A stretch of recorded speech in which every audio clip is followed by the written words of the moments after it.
Good afternoon, ma'am. Good afternoon, class. My name is Jonell from BEED303. So, class, our lesson for today is about bulletin board. What is bulletin board?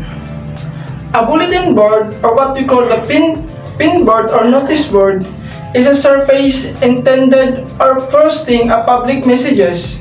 For example, to advertise items wanted or for sale, announce events, or provide informations. A bulletin boards are often made of a material such as cork to facilitate additions and removal of messages, as well as writing surface such as blackboards or whiteboards, and felt, which combines a pinboard and writing surface, is known as a combinations bulletin board.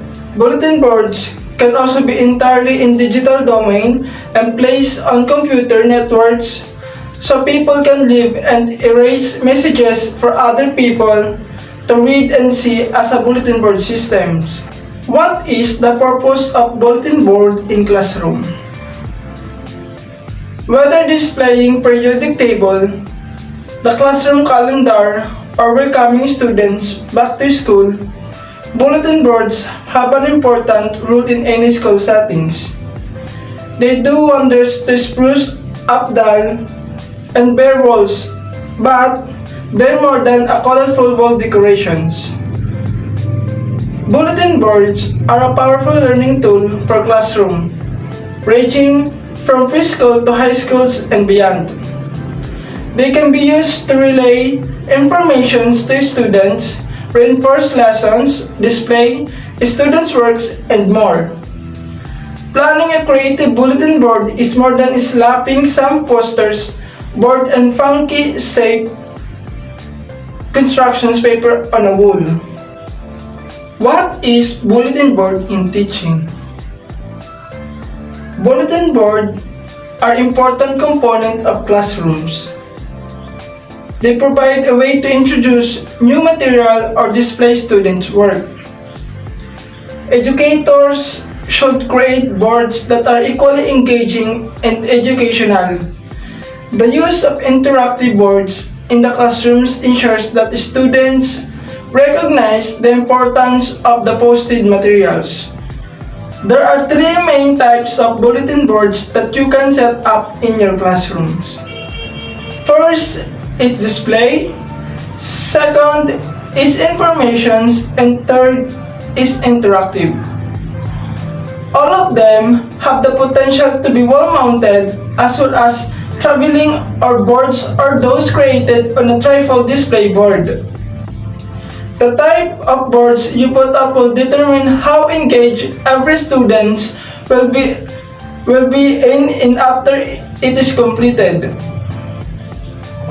The three main types of bulletin boards. First is display boards. Display boards do exactly what their name implies. They display students' work. Often, display boards are used in the hallways outside the classrooms to showcase students' work on a new unit or subject.